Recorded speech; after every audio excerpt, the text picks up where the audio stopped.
10 अक्टूबर 1967, वले Grande, Bolivia. एक school के लॉन्ड्री रूम में सीमेंट के एक ठंडे स्लैब पर एक लाश पड़ी है। कमरे में मौत की बू है और फॉर्मलिन की तीखी महक है। वहां खड़े लोग, सीआईए के एजेंट्स, बोलिवियन आर्मी के जनरल्स और डरे हुए फोटोग्राफर्स, उस लाश को ऐसे घूर रहे हैं जैसे उन्हें अपनी आंखों पर यकीन ना हो। ये वो आदमी था जिसे दुनिया अमर मानती थी। ये वो आदमी था जिसे मौत छूकर निकल जाती थी। लेकिन आज वो वहां पड़ा था, खुली आंखें, बिखरे हुए बाल और जिस्म पर 9 गोलियों के निशान। वॉशिंगटन को प्रूफ चाहिए था। सीआईए के हेडक्वार्टर्स को यकीन नहीं हो रहा था कि चे गवारा मर चुका है। तो उन्होंने एक ऐसा ऑर्डर दिया जिसने इंसानियत की सारी हदें पार कर दी। एक डॉक्टर को आगे बुलाया गया, उसे एक सर्जिकल आरी दी गई और ऑर्डर मिला, इसके हाथ काट लो। सोचो उस मंजर को। वो आदमी जिसका चेहरा आज तुम्हारे हॉस्टल के कमरे में लगा है, जिसकी फोटो तुम्हारी टी शर्ट पर छपी है, मरने के बाद उसके हाथ काटकर एक जार में डाल दिए गए ताकि फिंगरप्रिंट्स मैच किए जा सकें। उसकी बॉडी को एक अननोन गड्ढे में दफना दिया गया, इस उम्मीद में कि अगर लाश नहीं मिलेगी तो लोग उसे भूल जाएंगे। उन्हें लगा कि बॉडी को मिटाने से आइडिया मर जाएगा, लेकिन वो गलत थे। आज 50 साल बाद भी चे गवारा का नाम सुनते ही खून में करंट दौड़ता है। लेकिन दोस्तों, सच कड़वा होता है। आज का यूथ चे को एक रोमांटिक हीरो मानता है, गिटार बजाने वाला शांति का दूत मानता है। लेकिन असलियत कुछ और थी। असलियत में यह आदमी एक किलिंग मशीन था। इसने अपने पिता को एक लेटर में लिखा था, पापा, मुझे पता चला है कि मुझे मारने में मजा आता है, खून की बू मुझे एक्साइट करती है। तो कौन था ये आदमी? एक डॉक्टर जो मर्डरर बन गया, एक मसीहा जो मॉन्स्टर बन गया, या दुनिया का सबसे डिसिप्लिन्ड, सबसे रूथलेस रेवोल्यूशनरी सीईओ जिसने जज्बात का गला घोटकर सिर्फ मकसद को जिंदा रखा? वेलकम टू शून्य पॉडकास्ट। आज हम चे गवारा की पूजा नहीं करेंगे, आज हम उसका पोस्टमार्टम करेंगे। ये कहानी अर्जेंटीना के एक अमीर घर से शुरू होकर बोलिविया के जंगल्स में खत्म होने वाली एक ऐसी थ्रिलर है जो तुम्हें ये सोचने पर मजबूर कर देगी कि क्या दुनिया बदलने के लिए हाथ खून में रंगना जरूरी है। चे गवारा की कहानी किसी झोपड़ी से शुरू नहीं होती। ये सबसे बड़ा मिथ है। वो अर्जेंटीना के एक बहुत ही प्रेस्टीजियस अपर मिडिल क्लास परिवार में पैदा हुआ था। उसका असली नाम अर्नेस्टो गवारा दे ला सरना था। घर में 3000 किताबें थीं। बचपन से उसने एरिस्टोटल, कार्ल मार्क्स और फ्रॉइड को पढ़ा था। वो एक इंटेलेक्चुअल था। लेकिन चे के साथ एक बड़ी प्रॉब्लम थी, एक ऐसी कमजोरी जिसने उसकी पूरी साइकोलॉजी को शेप किया। जब वो सिर्फ 2 साल का था, उसे सिवियर एस्थमा हो गया। इमेजिन करो, एक छोटा बच्चा जो हर सांस के लिए तड़प रहा है। उसकी हर सांस एक जंग थी। कई बार वो खेलते खेलते गिर जाता था, उसका चेहरा नीला पड़ जाता था। डॉक्टर्स ने कहा था, ये लड़का ज्यादा दिन नहीं जिएगा, इसे बिस्तर पर रखो, इसे प्रोटेक्ट करो।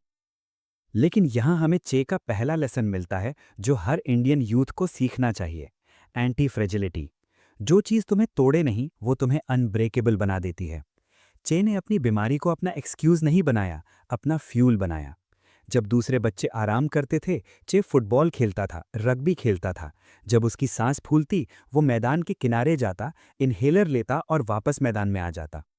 इसने उनके दिमाग में एक बात बिठा दी कि दर्द टेम्परेरी है लेकिन विल पावर परमानेंट है। अगर मैं सांस लेने के लिए लड़ सकता हूं तो मैं किसी भी चीज के लिए लड़ सकता हूं। वो पढ़ाई में तेज था। उसने डिसाइड किया कि वो डॉक्टर बनेगा।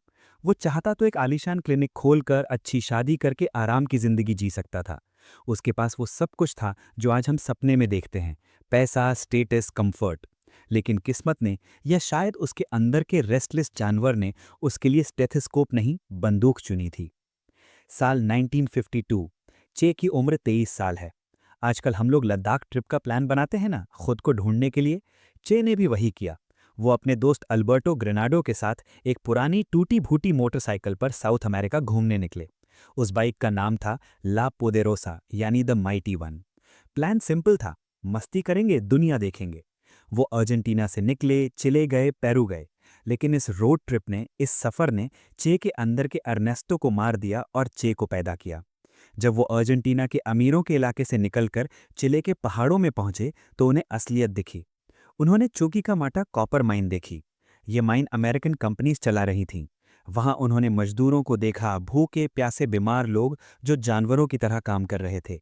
एक कपल, एक पति पत्नी जो ठंड में ठिठुर रहे थे, उनके पास ओढ़ने के लिए कंबल तक नहीं था। चे ने बिना कुछ सोचे अपना कंबल उन्हें दे दिया। उस रात चे को नींद नहीं आई। उसने देखा कि साउथ अमेरिका कोई देश नहीं है, ये अमेरिका का खेत है, एक फार्म है जहां से रिसोर्सेज चोरी किए जा रहे हैं और बदले में लोगों को सिर्फ मौत मिल रही है। पेरू में वो एक लेप्रेसी कॉलोनी यानी कुष्ठ रोग आश्रम में गए। वहां उन्होंने देखा कि कैसे सोसाइटी बीमार लोगों को कचरे की तरह फेंक देती है। चे ने वहां ग्लव्स पहनने से मना कर दिया। वो उन बीमार लोगों के साथ बैठता, उनके साथ खाना खाता, उनके साथ फुटबॉल खेलता। जब वो वापस आया तो उसकी डायरी में उसने लिखा, मैं वो इंसान नहीं हूं जो गया था, इस यात्रा ने मुझे बदल दिया है। वो समझ गया कि मेडिसिन से, दवाई से आप सिर्फ बॉडी बचा सकते हो, लेकिन अगर पूरा सिस्टम ही कैंसर बन चुका है तो दवाई काम नहीं करेगी, सर्जरी करनी पड़ेगी। और वो सर्जरी थी रेवोल्यूशन, क्रांति। लेकिन क्रांति अकेले नहीं होती। क्रांति के लिए एक पार्टनर चाहिए होता है, एक ऐसा इंसान जो तुम्हारे पागलपन को समझ सके। Mexico city 1955। एक ठंडी रात एक छोटे से अपार्टमेंट में चे की मुलाकात एक ऐसे आदमी से हुई जिसने उनकी किस्मत बदल दी, फिडेल कास्त्रो। फिडेल उस वक्त क्यूबा से भागा हुआ एक रेबेल था जो एक नई आर्मी बना रहा था। रात के खाने पर दोनों मिले, बात शुरू हुई। 1 घंटा बीता, 2 घंटे बीते, 8 घंटे बीत गए। सुबह हो गई लेकिन बातें खत्म नहीं हुई। फिडेल में विजन था, वो सपने दिखाना जानता था। चे में डिसिप्लिन था, वो सपनों को एग्जीक्यूट करना जानता था। फिडेल ने कहा, मैं क्यूबा को आज़ाद कराऊंगा। चे ने कहा, मैं तुम्हारे साथ चलूंगा लेकिन एक शर्त है, जब क्यूबा आज़ाद हो जाएगा मैं रुकूंगा नहीं, मैं पूरे लैटिन अमेरिका को आज़ाद कराऊंगा। फिडेल मान गए। यहाँ चे को उनका निकनेम मिला, चे। अर्जेंटीना में लोग बात करते वक्त चे बोलते हैं, जैसे इंडिया में हम भाई या यार बोलते हैं। क्यूबन्स ने उनका नाम ही रख दिया, चे। अब शुरू होता है वो सुसाइडल मिशन जो किसी भी सेन इंसान को पागलपन लगेगा। फिडेल, चे और 80 लोग ग्रैंडमा नाम की एक टूटी फूटी यॉट में बैठकर क्यूबा निकले। ये मिशन डिजास्टर था। समुद्र में तूफान था, इंजन खराब हो गया, खाना खत्म हो गया। जब वो बीच पर उतरे तो बतीस्ता की आर्मी ने उन पर बॉम्ब्स की बारिश कर दी। 82 लोगों में से सिर्फ 12 लोग जिंदा बचे, सिर्फ 12। उन 12 लोगों में चे भी थे। लेकिन जब वो बीच पर उतरे तो उन्हें गोली लगी, गर्दन में। खून बह रहा था, चे जमीन पर गिर गए। उनके सामने दो चीजें पड़ी थीं। एक तरफ एक मेडिकल किट थी, दवाई का डब्बा, जो उनका प्रोफेशन था, उनकी आइडेंटिटी थी। दूसरी तरफ एक एमो बॉक्स था, गोलियों का डब्बा, जो उनका फ्यूचर था। वो दोनों उठा नहीं सकते थे, बोझ ज्यादा था। उस एक सेकंड में, उस एक मोमेंट में चे ने अपनी पूरी जिंदगी का फैसला ले लिया। उन्होंने दवाई का डब्बा छोड़ दिया और गोलियों का डब्बा उठा लिया। उस दिन डॉक्टर मर गया और सोल्जर पैदा हुआ। सियरा माद्रे के घने जंगलों में चे का असली रूप बाहर आया। ये जंगल नरक था। यहाँ का मौसम उनके अस्थमा के लिए जहर था। कई बार वो चल नहीं पाते थे, उन्हें हैमक में उठाकर ले जाना पड़ता था। लेकिन उनका डिसिप्लिन इतना खतरनाक था कि सोल्जर्स उनसे फिडेल से ज़्यादा डरते थे। फिडेल गुड कॉप थे, वो लोगों को इंस्पायर करते थे। चे बैड कॉप थे, वो लोगों को लाइन में रखते थे। अगर कोई सोता हुआ पकड़ा जाता, चे उसे खाना नहीं देते थे। अगर कोई गद्दारी करता, चे उसे मौत देते थे। यहाँ एक इंसिडेंट है जो चे की साइकोलॉजी को डिफाइन करता है, जो प्रूव करता है कि वो कितने रूथलेस हो चुके थे। द यूटीमियो गेरा इंसिडेंट। यूटीमियो गेरा उनका एक साथी था, एक किसान जो उनके साथ जुड़ा था। पता चला कि वो बतीस्ता की आर्मी को उनकी लोकेशन बता रहा था। वो एक स्पाई था। रेबल्स की मीटिंग हुई, सब डिस्कस कर रहे थे। इसका क्या करें, जेल में डालें, छोड़ दें, वार्निंग दें, बहस चल रही थी। इमोशंस बीच में आ रहे थे। चे वहाँ खड़े थे। उन्हें टाइम वेस्ट करना पसंद नहीं था, उन्हें इमोशनल ड्रामा पसंद नहीं था। उन्होंने अपनी 32 कैलिबर पिस्टल निकाली, बिना एक शब्द बोले यूतीमियो के सिर में गोली मार दी। सब शांत हो गए। चे ने अपनी डायरी में लिखा, मैंने प्रॉब्लम को खत्म कर दिया, उसके दिमाग की राइट साइड में गोली डालकर। ये क्रूअल्टी थी या नेसेसिटी? चे का मानना था कि रेवोल्यूशन कोई सेब नहीं है जो पकने पर गिरेगा, उसे गिराना पड़ता है। वो मानते थे कि जंग में दया सबसे बड़ी कमजोरी है। चे ने जंगल में एक स्कूल खोला। वो अपने अनपढ़ सोल्जर्स को पढ़ाते थे। वो उन्हें रेडियो रेबेल डे बनाना सिखाते थे। उन्होंने वहाँ भी एक सिस्टम बना दिया, जूता बनाने की फैक्ट्री, ब्रेड बनाने की फैक्ट्री, एमिनेशन बनाने की फैक्ट्री। चे सिर्फ लड़ाका नहीं थे, वो प्रोसेस इंजीनियर थे। उन्होंने जंगल को एक मिनी स्टेट बना दिया था। अब हम पहुंचते हैं उस क्लाइमैक्स पर जिसने चे को मिलिट्री जीनियस साबित किया, सेंटा क्लारा का बैटल। लेकिन ये बैटल आसान नहीं था। बतीस्ता ने अपनी सबसे खतरनाक, सबसे पावरफुल चीज़ भेजी थी, दी आर्मर्ड ट्रेन। एक ऐसी ट्रेन जो चलता फिरता किला थी। उसमें टैंक्स थे, मशीन गन्स थी और 400 सोल्जर्स थे। चे के पास क्या था? कुछ थके हुए सोल्जर्स और उनका दिमाग। चे ने देखा कि ट्रेन एक कर्व से गुजरेगी। उन्होंने यूनिवर्सिटी से बुलडोजर्स चुराए और पटरियां उखाड़ दी। जैसे ही ट्रेन आई वो पटरी से उतर गई। चे के सोल्जर्स ने उस पर पेट्रोल बॉम्ब्स फेंकना शुरू किया। वो ट्रेन जो बतीस्ता का घमंड थी वो एक लोहे का ओवन बन गई। अंदर बैठे सोल्जर्स गर्मी से पागल हो गए और सरेंडर कर दिया। चे ने बिना किसी टैंक के एक आर्मर ट्रेन को हरा दिया। इस खबर ने बतीस्ता की कमर तोड़ दी। 12 घंटे बाद बतीस्ता देश छोड़कर भाग गया। क्यूबा आजाद हो गया। लेकिन दोस्तों कहानी यहाँ खत्म नहीं होती। असली डार्क साइड अब शुरू होती है। जैन 1959। रेवोल्यूशन खत्म हो गई थी लेकिन चे का काम अभी शुरू हुआ था। फिडल ने चे को एक नया रोल दिया। रोल था सुप्रीम प्रोसिक्यूटर। लोकेशन ला कबानिया फोर्ट्रेस, एक पुराना किला जो अब जेल बन चुका था। यहाँ चे का वो रूप दिखा जिसे लोग छुपाना चाहते हैं। फिडल चाहते थे कि बतीसा के सपोर्टर्स, स्पाइस और टॉर्चरर्स को साफ किया जाए। चे ने कहा, लीव इट टू मी। ला कबानिया में कोई लंबी कोर्ट हियरिंग नहीं होती थी। वहां सिर्फ फैसला होता था। चे का मानना था गोली मारने के लिए सबूत की जरूरत नहीं है। ये पुराने कानून बकवास हैं। चे अपने ऑफिस में सिगार पीते हुए बैठते थे। उनके सामने प्रिजनर्स लाए जाते थे। चे फाइल देखते और हाथ हिला देते। इसका मतलब था परेडॉन, टू द वॉल। प्रिजनर को दीवार के सामने खड़ा किया जाता और फायरिंग स्क्वाड उसे उड़ा देता। कुछ रिपोर्ट्स कहती हैं चे ने खुद कई लोगों को गोली मारी। कुछ कहती हैं उन्होंने सिर्फ ऑर्डर दिया। नंबर क्लियर नहीं है। 55 से लेकर 500 तक लोग वहां मारे गए। लेकिन चे के लिए ये मर्डर नहीं था, ये क्लीनिंग थी। वो एक सर्जन की तरह था जो कैंसर को काटकर फेंक रहा था ताकि बॉडी बची रहे। इस दौर ने उन्हें नाम दिया द बुचर ऑफ लाकाबानिया। सोचो, एक आदमी जो दिन में किसानों के हक की बात करता है, रात को वो बिना किसी रिमोर्स के मौत बांट रहा है। ये ड्युअलिटी ही चे गेवारा को इतना फैसिनेटिंग और इतना डेंजरस बनाती है। अब क्यूबा में शांति थी। फिडल ने सोचा, चे इतना इंटेलिजेंट है, डॉक्टर है, स्ट्रैटेजिस्ट है, इसे इकोनॉमी संभालने देते हैं। चे को बनाया गया प्रेसिडेंट ऑफ नेशनल बैंक और मिनिस्टर ऑफ इंडस्ट्री। यहाँ एक बहुत बड़ी आयरनी है। चे गेवारा को पैसे से नफरत थी। वो मानते थे कि पैसा ही सारी बुराई की जड़ है, और उसी आदमी को बैंक का प्रेसिडेंट बना दिया गया। चे ने नोट पर साइन करना शुरू किया, लेकिन वो अपना पूरा नाम नहीं लिखते थे। वो सिर्फ लिखते थे चे। ये उनका तरीका था दिखाने का कि उन्हें इस पैसे की कोई इज्जत नहीं है। चे ने क्यूबा की इकोनॉमी पर अपना मेंटल मॉडल लगाया, द न्यू मैन। उनका लॉजिक था लोगों को पैसे के लिए काम नहीं करना चाहिए, उन्हें देश के लिए काम करना चाहिए। उन्होंने फैक्ट्रीज में ओवरटाइम पे बंद कर दिया। उन्होंने कहा एक्स्ट्रा काम करना तुम्हारा फर्ज है। उन्होंने इंसेंटिव्स खत्म कर दिए। Result disaster. जब लोगों को एक्स्ट्रा पैसा मिलना बंद हुआ तो उन्होंने काम करना कम कर दिया। शुगर प्रोडक्शन गिर गया, फैक्ट्रीज बंद होने लगी। क्यूबा की इकोनॉमी रशिया के टुकड़ों पर पलने लगी। चे एक बेहतरीन सोल्जर थे लेकिन एक टेरिबल सीईओ थे। उन्हें रियलाइज हो गया कि वो डेस्क जॉब के लिए नहीं बने हैं। एसी कमरे में बैठकर फाइल साइन करना उन्हें घुटन देता था। उन्हें वापस एक्शन चाहिए था। 1965 में अचानक एक दिन चे गेवारा गायब हो गए। हवाना की सड़कों से, न्यूज़ चैनल से और पार्लियामेंट से। वो आदमी जो क्यूबा का दूसरा सबसे पावरफुल इंसान था, वो हवा में डिसॉल्व हो गया। दुनिया ने स्पेकुलेशंस लगाना शुरू कर दिया। क्या फिडल ने उसे मरवा दिया? क्या वो किसी सीक्रेट मिशन पर है? कई महीनों बाद फिडल कैस्ट्रो ने एक भरी सभा में एक लेटर पढ़ा जो चे उनके लिए छोड़ गए थे। उस लेटर के शब्द किसी भी कॉर्पोरेट रेजिग्नेशन लेटर से ज्यादा हैवी थे। चे ने लिखा, I feel that I have fulfilled the part of my duty that tied me to the Cuban revolution. Other nations of the world call for my modest efforts. उसने लिखा, मैं तुम्हारे मंत्री होने का पद छोड़ता हूं, मैं अपनी रैंक छोड़ता हूं, मैं अपनी क्यूबन सिटीजनशिप छोड़ता हूं। चे ने अपनी पत्नी, अपने 5 बच्चों और अपनी पावर को त्याग दिया। क्यों? क्योंकि वो एक परमानेंट रेवोल्यूशनरी थे। वो एक जगह रुकने के लिए नहीं बने थे। वो एक नोमैड था जिसका घर सिर्फ जंग का मैदान था। चे भेस बदलकर एक बिजनेसमैन बनकर अफ्रीका पहुंचे, कॉन्गो।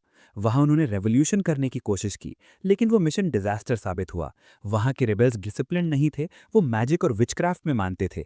वो लड़ने से ज्यादा पीने में इंटरेस्टेड थे। चे फ्रस्ट्रेट हो गए। उन्होंने अपनी डायरी में लिखा, this is the history of a failure.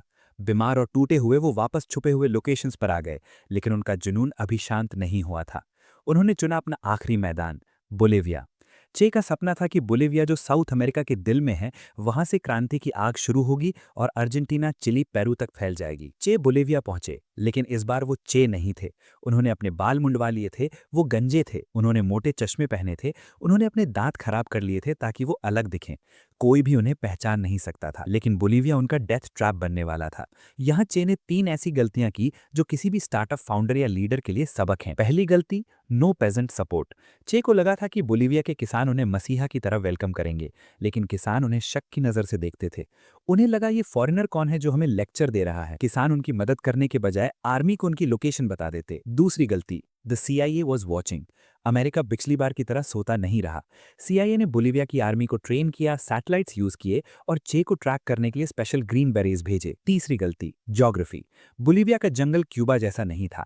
वहां सूखा था, खाना नहीं था। चे का अस्थमा वापस आ गया और इस बार दवाई नहीं थी। महीने बीतते गए, चे की टीम छोटी होती गई। 50 से 40, 40 से 20, आखिर में सिर्फ कुछ गिने चुने लोग बचे थे। वो भूखे थे, उनके जूते फट चुके थे, वो अपने पेशाब यानी यूरिन को पीने पर मजबूर थे। इमेजिन करो उस हालत को। वो आदमी जो क्यूबा का मिनिस्टर था, आज वो जानवरों की तरह छुपा हुआ है। डेट 8 अक्टूबर 1967, यूरो रवीन, एक सूखी हुई धरती। बोलिवियन आर्मी के 1800 सोल्जर्स ने चे और उनके आखिरी 16 साथियों को घेर लिया था। गोलीबारी शुरू हुई। चे अपनी M2 कार्बाइन राइफल से लड़ रहे थे। अचानक एक गोली उनकी गन के बैरल पर लगी और गन जम हो गई। एक और गोली उनके पैर में लगी। वो भाग नहीं सकते थे। सोल्जर्स ने उन्हें पकड़ लिया। उस मोमेंट पर चे ने वो कहा जो एक मार्टर को शायद नहीं कहना चाहिए था, लेकिन जो एक सर्वाइवर की इंस्टिंक्ट थी। उन्होंने चिल्लाया, do not shoot, I am Che Guevara and I am worth to you alive then dead. गोली मत चलाओ, मैं चे गेवारा हूं और मैं जिंदा तुम्हारे लिए ज्यादा कीमती हूं। सोल्जर्स को यकीन नहीं हुआ। वो आदमी जो उनके सामने पड़ा था, गंदा, बदबूदार, फटे हुए कपड़े, क्या ये वही लेजेंडरी चे गेवारा है? उन्हें पकड़कर पास के एक गांव ला हिगुएरा के एक छोटे से स्कूल हाउस में ले जाया गया। उन्हें क्लासरूम में बंद कर दिया गया। वहां एक टीचर थी, जूलिया कॉटेज। वो डरते डरते चे को देखने गई। चे जमीन पे पड़े थे, खून बह रहा था, लेकिन मरने से कुछ घंटे पहले भी चे के अंदर का इंटेलेक्चुअल जिंदा था। चे ने देखा कि ब्लैक बोर्ड पर एक सेंटेंस लिखा है जिसमें स्पेलिंग मिस्टेक है। चे ने टीचर से कहा, आप स्कूल में पढ़ाती हैं और आपने स्पेलिंग गलत लिखी है। इस देश के बच्चों के साथ ये अन्याय है। मौत दरवाजे पर खड़ी थी और चे ग्रामर करेक्ट कर रहे थे। ये था उनका मैडनेस। वॉशिंगटन और लापास बोलिविया की राजधानी में फोन्स बज रहे थे। सीआईए चाहती थी कि चे को पनामा ले जाया जाए और इंटेरोगेट किया जाए, लेकिन बोलिवियन प्रेसिडेंट को डर था। अगर चे को कोर्ट में ले गए तो वो वहां फिर स्पीच देंगे, दुनिया का मीडिया आएगा और वो जेल से भी हीरो बन जाएंगे। फैसला लिया गया, किल हिम, इसे यहीं खत्म करो और दुनिया को बोलो कि ये लड़ाई में मारा गया। 9 अक्टूबर 1967, दोपहर का वक्त था। सार्जेंट मारियो तेरान, एक बोलिवियन सोल्जर, को चुना गया एग्जीक्यूशन के लिए। मारियो डर रहा था। चे की आंखों में देखने की हिम्मत किसी में नहीं थी। मारियो ने शराब पी ताकि उसमें हिम्मत आए। वो लड़खड़ाता हुआ स्कूल हाउस के उस कमरे में घुसा। चे जमीन पर बैठे थे। जैसे ही मारियो अंदर आया, चे समझ गए कि वक्त आ गया है। चे मुश्किल से खड़े हुए। उन्होंने मारियो की आंखों में आंखें डाली। मारियो का हाथ कांप रहा था। चे ने एक आखिरी बार कमांड दी। उन्होंने कहा, I know you have come to kill me. Shoot coward, you are only going to kill a man. गोली चलाओ कायर, तुम सिर्फ एक इंसान को मारने वाले हो। मारियो ने ट्रिगर दबा दिया। एक बर्स्ट, फिर दूसरा। 9 गोलियां चे के जिस्म में उतार दी गईं। एक गोली दिल के पास लगी। चे जमीन पर गिर गए। क्रांति शांत हो गई। 39 साल की उम्र में the red messiah was dead. Bolivian army ने उनकी बॉडी को हेलीकॉप्टर के लैंडिंग स्किट्स पर बांधा और वैले ग्रांडे ले गई। वहां दुनिया भर के प्रेस को बुलाया गया।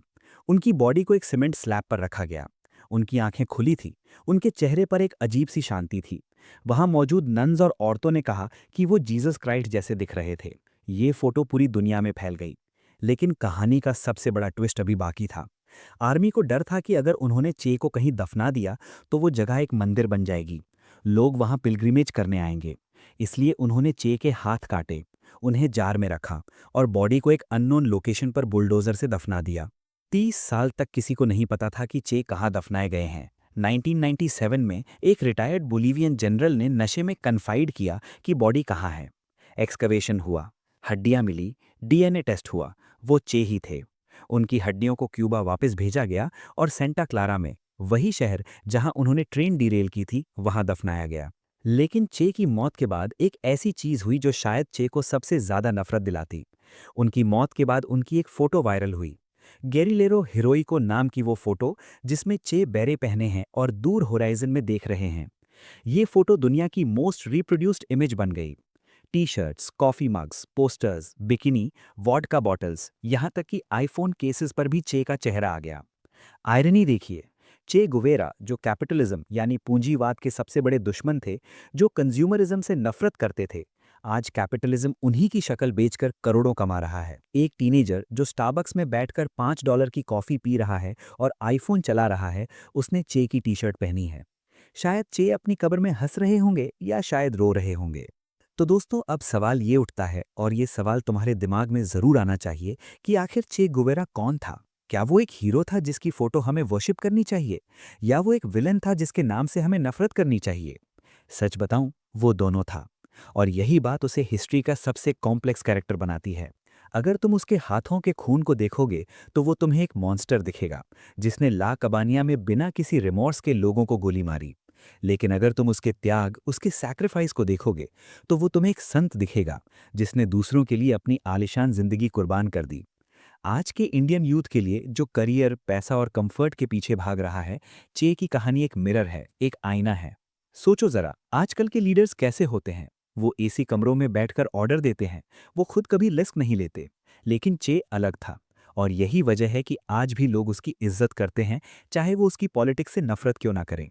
चे ने हमें सिखाया स्किन इन द गेम का असली मतलब।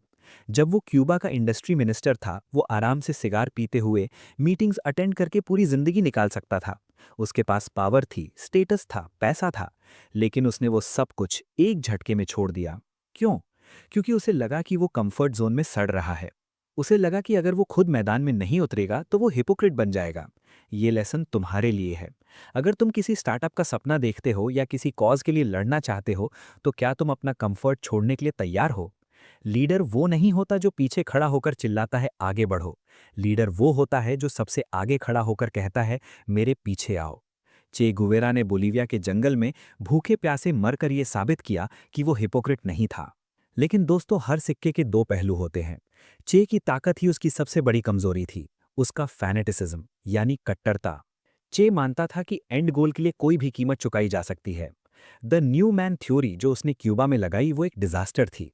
उसका मानना था कि इंसान को पैसे के लिए काम नहीं करना चाहिए, बल्कि ड्यूटी के लिए काम करना चाहिए। सुनने में ये बहुत रोमांटिक लगता है, बहुत नोबल लगता है। लेकिन रियलिटी में इंसान इंसेंटिव्स पर चलता है। जब फैक्ट्री वर्कर्स को पता चला कि उन्हें एक्स्ट्रा काम का पैसा नहीं मिलेगा, तो उन्होंने काम करना बंद कर दिया। चे इंसान की नेचर को बदलने की कोशिश कर रहा था, जो कि इम्पॉसिबल है। यहाँ हमें सीखने को मिलता है कि पैशन होना जरूरी है, लेकिन पैशन जब अंधा हो जाता है तो वो डिस्ट्रक्शन लाता है। चे एक बेहतरीन वॉरियर था, वो तोड़फोड़ कर सकता था, वो सिस्टम गिरा सकता था, लेकिन वो एक खराब बिल्डर था। वो सिस्टम चला नहीं सकता था। तुम्हें अपनी लाइफ में ये पहचानना होगा। क्या तुम 0 to 1 वाले इंसान हो जो नई चीज शुरू करता है, या 1 to 10 वाले इंसान हो जो चीजों को मैनेज करता है? चे ने जब मैनेजर बनने की कोशिश की, वो फेल हुआ। जब वो वापस वॉरियर बना, वो लेजेंड बना। अपनी ताकत को पहचानो, गलत रोल में मत फंसो। अब हम उस पार्ट पर आते हैं जो सबसे ज्यादा इमोशनल है। वो हिस्सा जो चे के पत्थर दिल के अंदर छुपे हुए इंसान को दिखाता है। जब चे बोलीविया के लिए निकला, उसे पता था कि शायद वो वापस नहीं आएगा। उसने अपने बच्चों के लिए, जो उस वक्त बहुत छोटे थे, एक आखिरी लेटर लिखा। उस लेटर की लाइंस आज भी किसी के भी रोंगटे खड़े कर सकती हैं। उसने लिखा था, मेरे प्यारे बच्चों, जब तुम ये लेटर पढ़ोगे तब मैं तुम्हारे पास नहीं होऊंगा। तुम मुझे याद नहीं रख पाओगे, लेकिन एक बात हमेशा याद रखना। और यहाँ वो लाइन है जो चे की पूरी फिलॉसफी को डिफाइन करती है। Always be capable of feeling deeply any injustice committed against any one, anywhere in the world. यानी दुनिया के किसी भी कोने में किसी के भी साथ अगर नाइंसाफी हो रही हो, तो उसे अपने दिल पर महसूस करना सीखो। ये एक क्रांतिकारी की सबसे खूबसूरत क्वालिटी है। सोचो इस लाइन की गहराई को। वो अपने बच्चों को ये नहीं बोल रहा कि डॉक्टर बनो या इंजीनियर बनो या अमीर बनो। वो बोल रहा है एम्पथी रखो। वो कह रहा है कि अगर अफ्रीका में कोई बच्चा भूखा है या वियतनाम में किसी पर बॉम्ब गिर रहा है, तो तुम्हें दर्द होना चाहिए। ये ग्लोबल एम्पथी ही चे का ड्राइविंग फोर्स था। वो अर्जेंटीना में पैदा हुआ, क्यूबा के लिए लड़ा और बोलीविया में मरा। क्यों? क्योंकि उसके लिए देश की कोई सीमा, बॉर्डर नहीं थी। उसके लिए सिर्फ इंसान और नाइंसाफी थी। आज जब हम अपने पड़ोसी की मदद करने से भी कतराते हैं, चे का ये मैसेज हमें याद दिलाता है कि हम सब कनेक्टेड हैं। लेकिन यहाँ एक ट्रैजिक आयरनी भी है। चे इंसानियत से इतना प्यार करता था कि उसने इंसानों यानी इंडिविजुअल्स को इग्नोर कर दिया। उसने दुनिया को बचाने के चक्कर में अपने बच्चों को अनाथ कर दिया। उसने रेवोल्यूशन के लिए अपने परिवार की कुर्बानी दे दी। क्या ये सही था? एक पिता होने के नाते ये गलत था। एक रेवोल्यूशनरी होने के नाते ये जरूरी था। ये वो मॉरल डिलेमा है जिसका जवाब किसी के पास नहीं है। क्या बड़ा मकसद छोटी जिम्मेदारियों से ज्यादा इंपॉर्टेंट है? चे ने अपना जवाब चुन लिया था। उसने कहा था, a revolutionary must have a large dose of humanity and a large dose of sense of justice and truth. लेकिन उसने ये भी कहा था कि a revolutionary is a cold killing machine. ये डुअलिटी, ये कॉन्फ्लिक्ट ही चे गुवेरा है। आज जब तुम उसकी टी शर्ट पहनते हो तो सिर्फ इसलिए मत पहनो क्योंकि वो कूल लगता है। इसलिए पहनो अगर तुम्हारे अंदर वो आग है, अगर तुम सिस्टम को चैलेंज करने की हिम्मत रखते हो। चे परफेक्ट नहीं था, वो फ्लॉड था, वो कई बार गलत था, लेकिन वो रियल था। एक फेक दुनिया में जहां लोग लाइक्स और व्यूज के लिए जीते हैं, चे अपने बिलीव्स के लिए मरा। और यही वजह है कि 50 साल बाद भी जब हम थक जाते हैं, जब हम हार मानने लगते हैं, तो चे की कहानी हमें उठाती है। वो हमें याद दिलाती है कि एक अकेला इंसान बिना रिसोर्सेज के, बिना सपोर्ट के अगर चाह ले तो वो पहाड़ हिला सकता है। लेकिन दोस्तों, चे की कहानी का सबसे बड़ा और सबसे कड़वा सच अभी बाकी है। एक ऐसी आयरनी, एक ऐसा मजाक जो शायद चे को अपनी कब्र में सबसे ज्यादा तड़पाता होगा। चे गुवेरा ने अपनी पूरी जिंदगी कैपिटलिज्म यानी पूंजीवाद के खिलाफ लड़ाई लड़ने में बिता दी।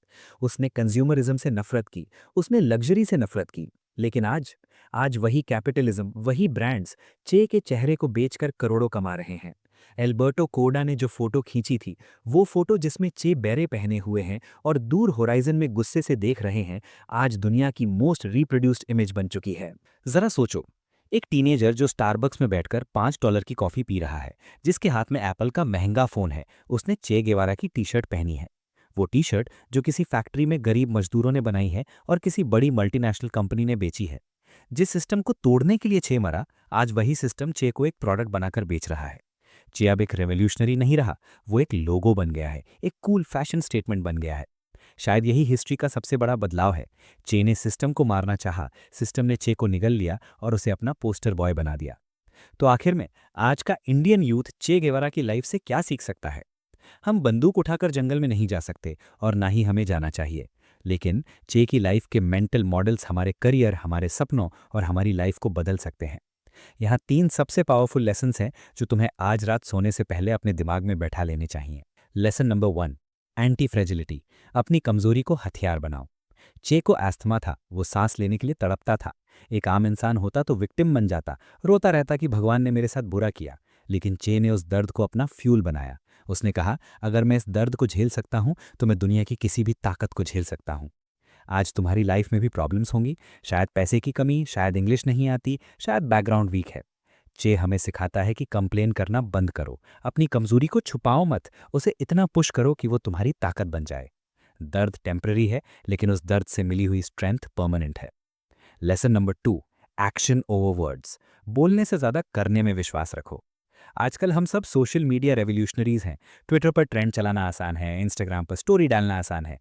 लेकिन चे गेवारा ने कभी ट्वीट नहीं किया, वो मैदान में उतरा। जब उसे लगा कि मेडिकल सिस्टम खराब है, वो डॉक्टर बना। जब उसे लगा कि सिस्टम खराब है, वो सोल्जर बना।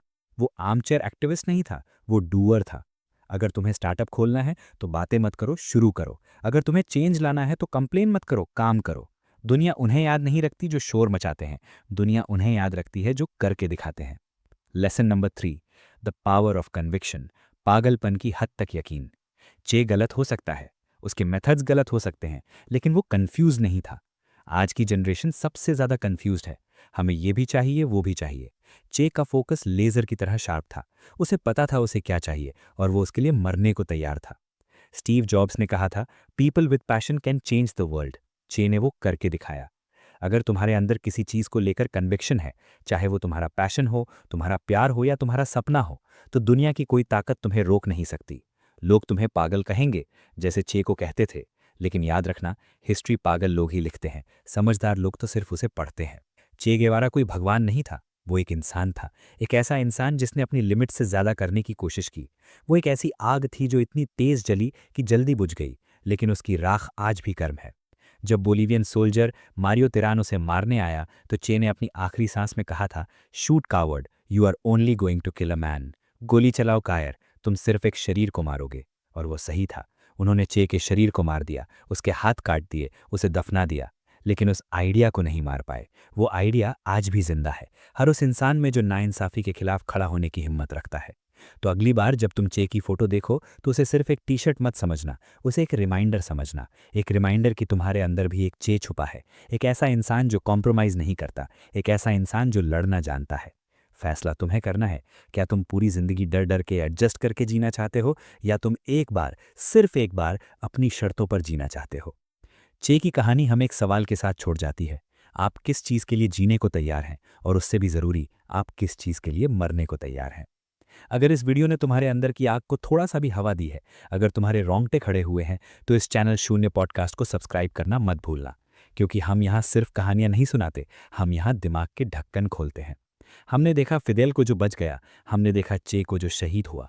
नेक्स्ट एपिसोड में हम चलेंगे एक बिल्कुल अलग दुनिया में, एक ऐसे आदमी की दुनिया जिसने चे और फिदेल के रास्ते नहीं, ड्रग्स और मनी का रास्ता चुना, जिसने दुनिया को दिखाया कि पैसा अगर हद से ज़्यादा हो जाए तो वो वरदान नहीं श्राप बन जाता है। The king of cocaine, Pablo Escobar. क्या वो बिजनेसमैन था या दरिंदा? जानने के लिए नेक्स्ट एपिसोड ज़रूर देखना। तब तक के लिए अपने अंदर की आग को बुझने मत देना। हस्ताला विक्टोरिया सिएम्प्रे, विक्ट्री ऑलवेज। जय हिंद।